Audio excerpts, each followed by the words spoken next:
All right, welcome to The Explainer. Today we are digging into a massive question from our source material. Why did a civilization that once, led the entire world in science and philosophy fall into such a long decline? Well, the text we're looking at argues it all comes down to a single, pretty controversial idea. So our source material kicks things off with this really stark assessment from the scholar Taha Jabir al-Alwani. It paints this picture of a deep crisis in the Muslim world, a world of desperation and despair. And this really sets the stage for a deep dive into what could possibly be the root cause.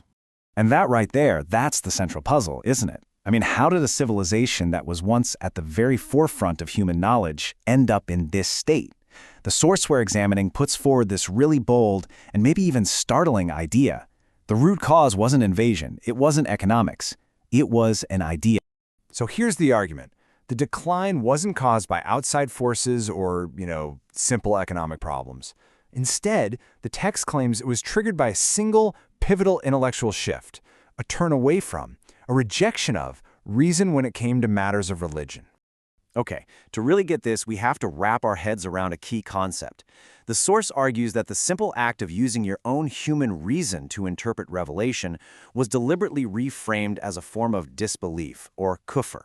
Think about that. It wasn't just a suggestion to be careful, it was a profound recategorization of thinking itself. And this idea wasn't just theoretical. It was pushed by traditionists who argued that any personal reason-based interpretation of Scripture, which known as tafsir, was just plain wrong. They would cite hadiths, reports of the prophet's sayings, that warned that using your own opinion to interpret the Quran could lead you straight to hell. And this line of thinking leads to a pretty shocking place, which is captured in this donkey brain analogy that the source cites. Your mind is presented as this inferior tool, basically just a vehicle to get you to the door of faith. But to actually enter, you have to leave it outside. A true believer, in this view, literally stops thinking and just obeys. So, okay, if you take reason out of the equation, what fills that void, right? Well, according to the text, its place was taken by something else, tradition. Now, the author makes this really sharp distinction between revelation, the Quran, and tradition, which are the collections of hadith. And there's a powerful metaphor used here. Revelation is like daylight, the direct source of light. Tradition, on the other hand, is just moonlight. It's a reflection, maybe an imperfect one, and it was recorded long, long after the fact.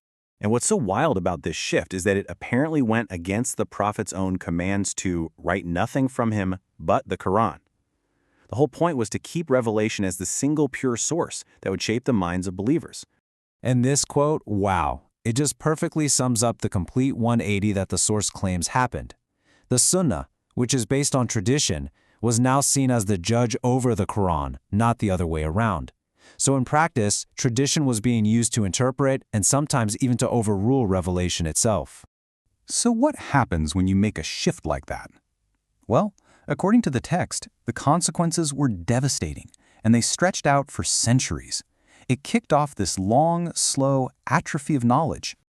This timeline really maps it all out. It started with the violent repression of philosophers, and centuries later, it ended with empirical sciences being completely kicked out of the educational curriculum. The open, dynamic inquiry of early Islam gave way to what the source calls intellectual paralysis.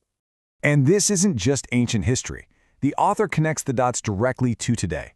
Citing UNDP reports, the text points out this huge gap in scientific patents and top-tier universities, not as some recent failure, but as the direct legacy of this historical turnaway from reason. And the fallout just kept spreading, like a cascade through the whole culture. Blind imitation replaced innovation. Superstition and fatalism took the place of scientific curiosity.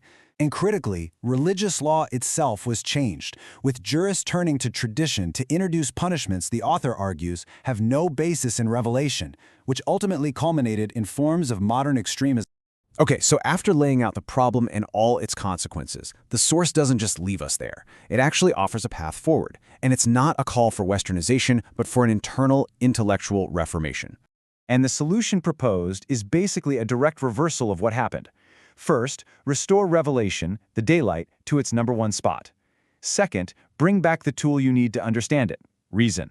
And third, use that foundation to reform laws, to make sure they align with the core principles of justice found in Revelation. And the key here is that this isn't about inventing something new.